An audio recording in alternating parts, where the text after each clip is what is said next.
استاد از زن دیگر خواهش کردم که سوالشون رو برسانیم درباره قربانی بدای. گفتم که من $200 جمع کردگی دارم، میخواهم قربانی کنم. شوهرم از نام خود چون میکنن، ولی من میخواهم که از نام خودم بکنم. گوسفند پیدا کردیم $300. شوهر $100 دیگر میدهند.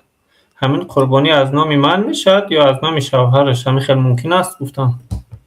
$100 به اینو هم تو خیر کرده باشن، هدیه کرده باشن، اینو یعنی $200 جمعی $100 $300 رو گوسفند میکشه، از نام خودش میکشد این زن، همچون نافلتن، همچون برای گرفتن ثواب. اون $100 شوهرش به خیر کرده است. ما گفتیم که برای کسانی که قربانی نمیکنند یا قربانی کردنی نیستن یا نیمی قربانی دارن یاردم کنیتون.